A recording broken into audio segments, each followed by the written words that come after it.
Hey guys, Gauntlet here. Quick video for you tonight. First up, I'm pretty sick, actually. So, yeah, if my voice sounds funny, that might be why. Or if I cough or something, my apologies. Um, Alright, so the past few weeks or so, I've been traveling for work, so I haven't been able to do very much.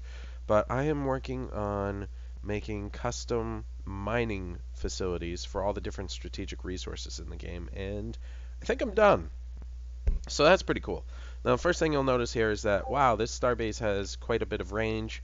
Playing around with starbases for GSM, for the ship and starbase mod. So one of the things I've been toying with is just doubling the construction points of constructors, doubling the overall range of a starbase, doubling the cost of constructors, just you get the idea, just doubling so that you have to do way less. This has a default range of, I think, 8, which is, I believe, a radius of 8 from the center.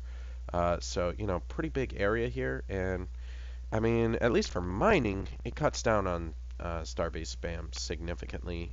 Still toying with the idea, though.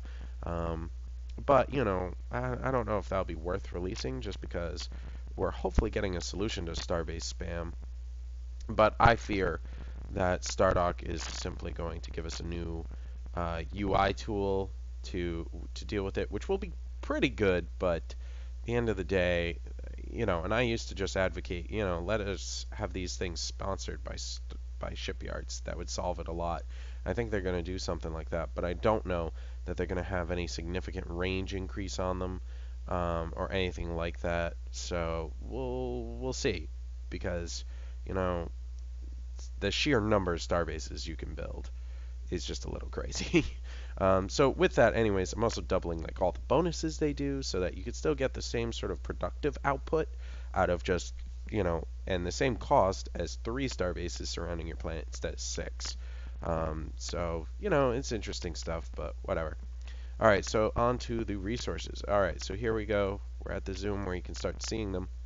I was able to find a location that could service all of them. So yeah, you got quite a few here. We'll just start with this. This is the first base I made. I am super happy with it. And mining operation, whatever. And so as you can see, it's shooting 3 beams into the center there. And yeah, I guess that's mining. Maybe that's a collector dish, whatever. And then you got this cool like command center on top. Now, I'll say this. Since all mines can only be of one design, they can't be race specific, which is unfortunate. I mostly went with Terran-ish designs, certainly. Um, Terrans are one of the most populous races in my galaxy sort of idea, so kind of made sense. And just most players probably play as Terrans, so I think that's fine. Overall, I like this one the most, I think, and it was my first, so I'm really happy with it. You will notice there's a couple of Mercs parts being used here. Some of that stuff there and the rings. So yeah, this will require the Mercs expansion. Then from that, I made the Durantium mine, which, unlike the other one, I was like, okay, this kind of needs to be stationary, and of course, I love rocks, so you've got little drones carrying rocks, floating around. You have some miner arms, mining a big rock. You've got 2 big refinery nodes off of the main base, which has sort of a receiving port, some cargo crates in the back, and of course a little sign. I love that new piece, that was a good ad. So, they're advertising. And then, like, maybe this elevator thing, servicing raw material here or whatever, comm dish, and of course drones, always the drones. So yeah, pretty cool, pretty happy with that. Definitely has a good old, kind of has like an old mountain mining sort of look to it, like with this. It reminds me of like, some sort of old like gold rush style. We're gonna sift through the river, the stream coming down off the mountain. We're gonna sift for gold. That's what kind of this elevator part reminds me of for some reason. Anyways, I'm very happy with it. Then we have the Promethean mine. With the Promethean, because it's such a big piece, I thought I could do something really neat, and it took a long time to get this to work. but I'm pretty happy with the result. Now, I did just copy the top piece from the antimatter mine, gave it double cargo instead of, the other little setup, which is fine. But then, of course, you have the rings and these interesting extraction nodes going back and forth, just rolling around it. So yeah, pretty happy with that. I think it's pretty cool. Makes a neat profile. And then I made the Elerium mine. This one was another one that was difficult to get going well. It's my least favorite, but I do think the final result was pretty cool. It was kind of a breakthrough to come up with this central spinning orby thing, which maybe is still too low, but I guess it's in the center of the blue orb. It's hard to tell. So I'm done messing with it, I guess, but it could probably stand to be messed with some more. But yeah, this one, for whatever reason, also seems to lag a little bit, maybe? And I don't know why. I found that animations that go straight up and down actually cause more sort of lagginess than anything else.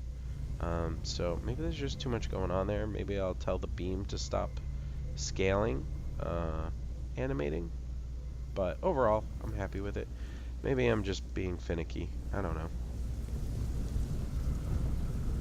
Yeah, see, that's very smooth, what's happening there. And then...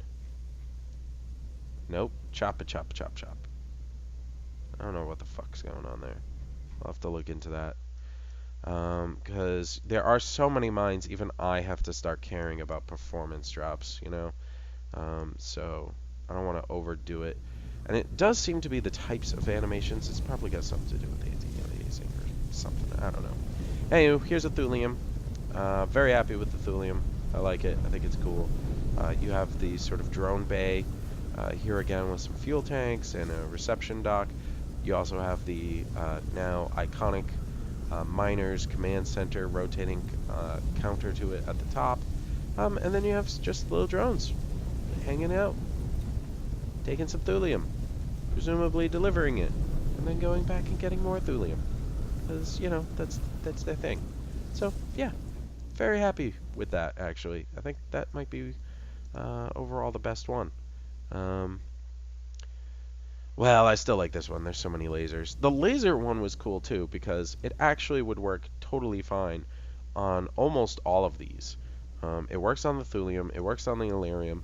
It actually worked pretty well on the Promethean. You didn't see the laser or anything, but you did see the rings, just one ring just rotating, and then a base on top. And then, it didn't look that great on the Durantium, but it actually did still work. Most of the lasers were pointed at this rock. So, that's, it was kind of a cool design for it to be my first one for these, and I'm like, oh wow, it works on all of them. But I wanted variety, so it took me a little while. These are really hard to make because you kind of have to design your model without the core piece involved. So, these are just templates. So, here's the actual model for the Promethean miner. And then, you just lots of trial and error to get the positioning right. Yeah, see? There we go. Yep. Yeah, I had to figure out where these need to float to look good, and it just took lots of saving, exiting the game, modding, putting it back in. So it just took a long time. What is funny about mines, if anyone gets into doing this themselves, I will tell you this. They don't give a shit about scale.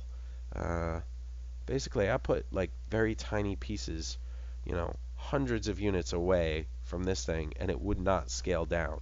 So unlike every other unit you're designing,